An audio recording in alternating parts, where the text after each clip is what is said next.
किन्नर चुड़ैल। गोरखपुर नाम का एक गांव हुआ करता था।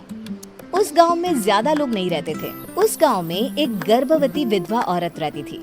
उस औरत का नाम कमला था। कमला अपने घर में अकेली रहती थी। उसके पति की सारी जायदाद उसके नाम हो गई थी, पर सभी गांव वाले उस औरत को मनहूस औरत समझा करते थे और सभी उससे नफरत किया करते थे। एक बार कमला राशन की दुकान पर खाने का सामान खरीदने जाती है। भैया जी, जरा 1 किलो दाल चावल देना। अरे हाय हाय हाय हाय हाय! अरे मनहूस औरत, मेरी दुकान में अपशुगन करवाने आ गई क्या? हैं? चल जा यहाँ से, मैं कुछ नहीं देने वाला हूँ तुझे। भाग भाग यहाँ से, चल जा निकल। भैया जी, ऐसा मत कहिए, मैं गर्भवती हूँ, मुझे खाने की बहुत जरूरत है, मुझे खाना दे दीजिए। दुकानदार कमला को वहाँ से धक्के मारकर भगा देता है। तभी कमला रोते रोते उस गांव के किन्नरों के इलाके में आ जाती है। गांव वाले किन्नरों को उसी इलाके में रखा करते थे, क्योंकि वो लोग किन्नरों को पसंद नहीं करते थे और उनके इलाके में रहने से मना करते थे। तो किन्नरों ने उसी गांव में अपना एक इलाका बना लिया था। जब किन्नर लोग देखते हैं कि एक गर्भवती महिला रोते रोते उनके इलाके में आ गई है, तो सारे किन्नर कमला के पास जाकर उसका हाल पूछने लगते हैं। क्या हुआ बहन, तुम्हारी गर्भवती अवस्था में इतनी बुरी हालत कैसे है? तुम रो क्यों रही हो? तुम डरो मत, हम तुम्हें कोई नुकसान नहीं पहुंचाएंगे। तुम शांत होकर सब बताओ कि हुआ क्या है। मैं कमला हूँ, मैं गांव के दूसरे इलाके से आई हूँ। 2 महीने पहले ही मेरे पति की मौत हुई है। मुझे गांव के लोग मनहूस मानते हैं, क्योंकि मैं विधवा हूँ और गर्भवती भी। वहाँ के लोग मुझे खाने के लिए कुछ बेचने के लिए भी तैयार नहीं, जिससे मेरा गुजारा नहीं हो रहा था। कोई बात नहीं कमला, हम तुम्हारा ख्याल रखेंगे। किन्नर लोग कमला को एक खाली घर में रहने के लिए जगह दे देते हैं और उसकी देखभाल भी करते हैं। कुछ ही महीने बाद कमला अपने बच्चे को जन्म देती है, पर अफसोस, कमला बच्चे को जन्म देते ही अपनी जान गंवा देती है। जब सब किन्नर बच्चे को देखते हैं तो बहुत खुश हो जाते हैं, क्योंकि वो बच्चा भी किन्नर ही था। कमला ने एक किन्नर बच्चे को जन्म दिया था। अब इस बच्चे की देखभाल कौन करेगा? हम तो इस बच्चे को गांव के दूसरे इलाके में भी नहीं भेज सकते। और तो क्या हुआ, इस बच्चे की माँ नहीं रही तो हम इसे पालेंगे। अब ये हमारे इलाके में रहेगा, हमारे साथ रहेगा। फिर वो किन्नर उस किन्नर बच्चे को गोद ले लेते हैं, उसका नामकरण कराते हैं। उस किन्नर बच्चे का नाम शक्ति रखा जाता है। देखते ही देखते शक्ति बड़ी होने लगती है। उसके रंग रूप बहुत सुंदर थे। वो बहुत सुंदर किन्नर दिखती है। एक दिन शक्ति एक किन्नर से पूछती है, माँ जी सुनिए ना, ये गांव के दूसरे इलाके में भी तो लोग रहते हैं, तो हम वहाँ क्यों नहीं जाते?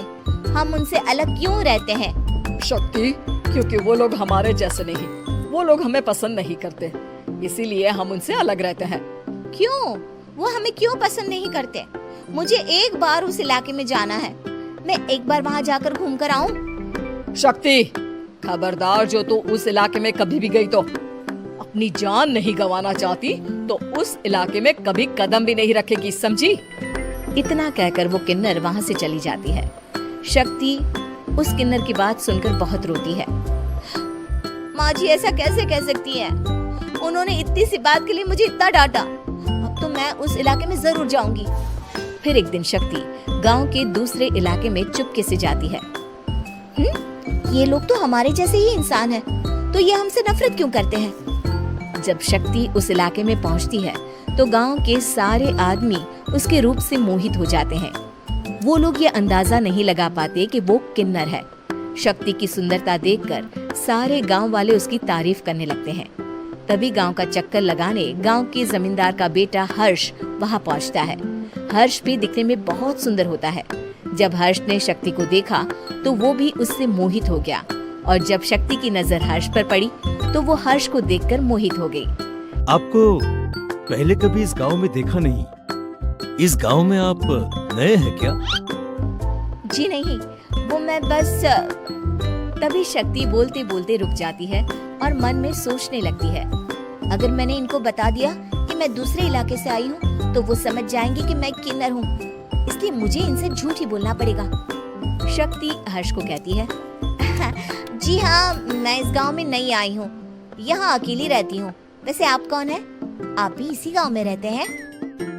जी हाँ, मैं इस गांव के जमींदार का बेटा हूँ। आपको किसी भी चीज की जरूरत पड़े तो आप मुझे बता देना, मुझे अच्छा लगेगा।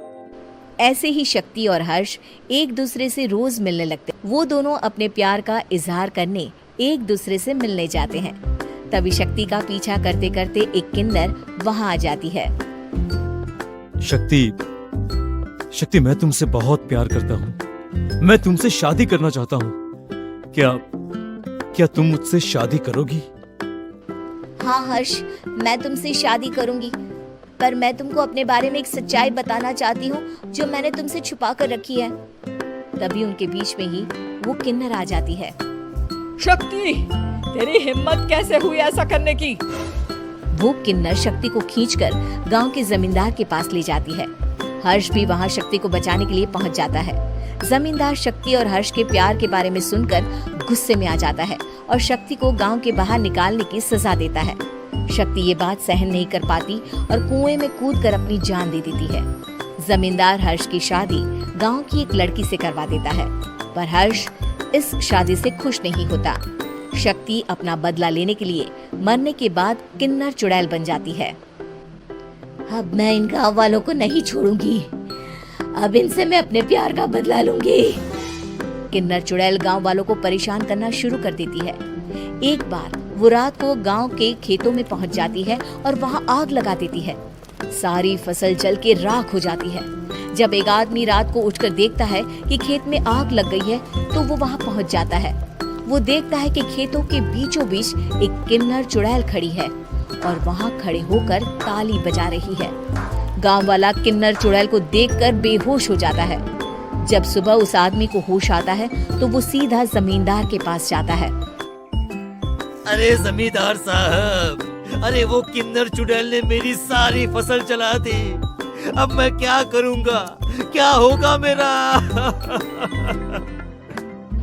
जमींदार चुड़ैल किन्नर का नाम सुनते ही सब कुछ समझ जाता है। अब वो बहुत डर जाता है। उसी रात को जब जमींदार डर के मारे अपने कमरे में सो नहीं पाता, तभी वहां अचानक से किन्नर चुड़ैल आ जाती है। किन्नर चुड़ैल जोर जोर से जमींदार के आगे खड़ी होकर हंसने लगती है और ताली बजाने लगती है। जमींदार उस डरावनी किन्नर चुड़ैल को देखकर बहुत डर जाता है। तूने मेरे साथ बहुत बुरा किया, अब मैं तुझे जान से मार दूंगी। नहीं नहीं नहीं नहीं नहीं, मुझे माफ कर दो, मुझे मत मारो। मैं कभी ऐसा दोबारा नहीं करूंगा। अब तुम जो बोलोगी वही मैं करूंगा। ठीक है, मैं चाहती हूँ कि किन्नर इलाका गांव के इलाके से जुड़े और गांव का कोई भी आदमी किन्नर समाज से द्वेष ना करे, उससे नफरत ना करे, नहीं तो मैं सारे गांव को मार दूंगी।